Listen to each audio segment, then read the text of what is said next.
Hello, everyone. We're part of the JS 179 Human Rights Senior Seminar. My name is Cesar Gonzalez, My name is Alfredo Ramirez. I'm Brendan Chen. Christina Tunstall. and we'll be talking about Google search and access to information and information hierarchy. So it's imperative for us to understand that Google is an advertising company, and like any other company, their main objective is to accumulate profit and not necessarily deliver quality products. And so in this case, we're talking about information as a product that Google's search is delivering. And so due to these economic interests, it's hard for us to distinguish between what is advertised and what is not, and whether it is credible or not. So we need to really think about the consequences and implications of this.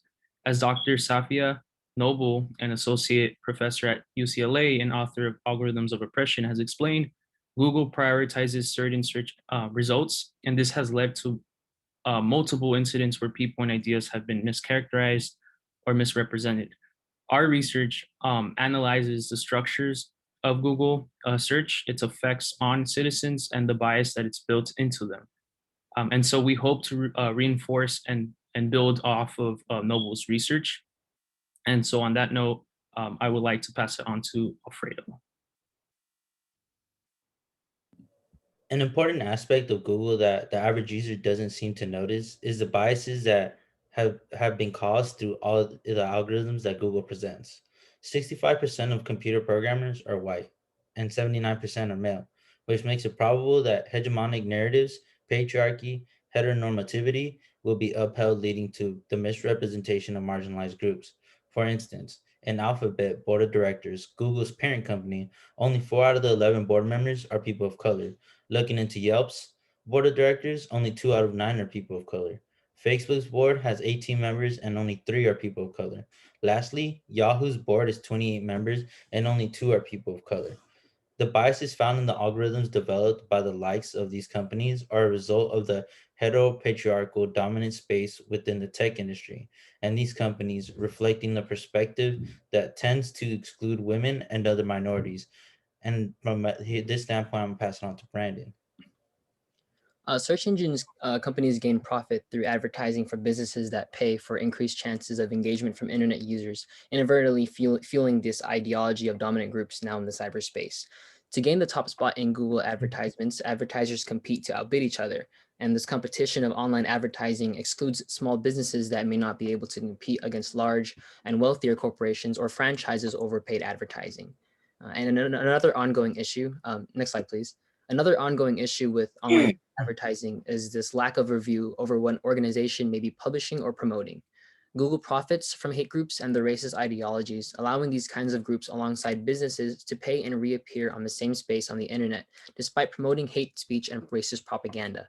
Search engines do not populate information based on what is correct or education based, but rather what is advertised. And because of this, conservative groups have the ability of populating search results with the racially motivated misinformation instead of factual information.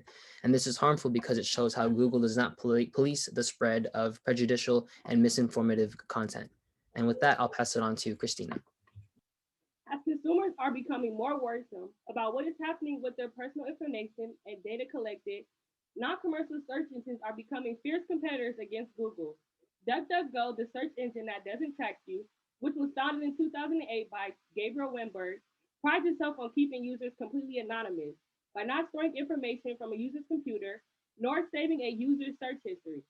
DuckDuckGo increased its average number of daily searches by 62% in 2020, estimating nearly 25 million users. Similarly, Tor browser is another internet privacy and anonymous tool launched in 2002.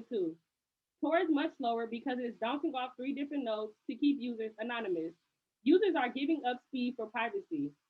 Following culturally situated search engines are emerging, such as blackbirdhome.com and dogotit.com, which are important because they provide reliable information for marginalized people by eliminating stereotypes and discriminative suggestions. Algorithms in search engines developed by private corporations have been proven to demonstrate bias that discriminates on the social, economic, racial, and gender levels. Demanding technology rights is essential in the overall goal of digital freedom. We demand that search engines share the algorithms that they use for their search and not make it part of their intellectual property. We must have people representing the public academic, and others on a board reviewing the algorithm because information is a public commodity. We demand search engines to be impartial and inclusive in regards to race, gender, class, sexual orientation, and religion.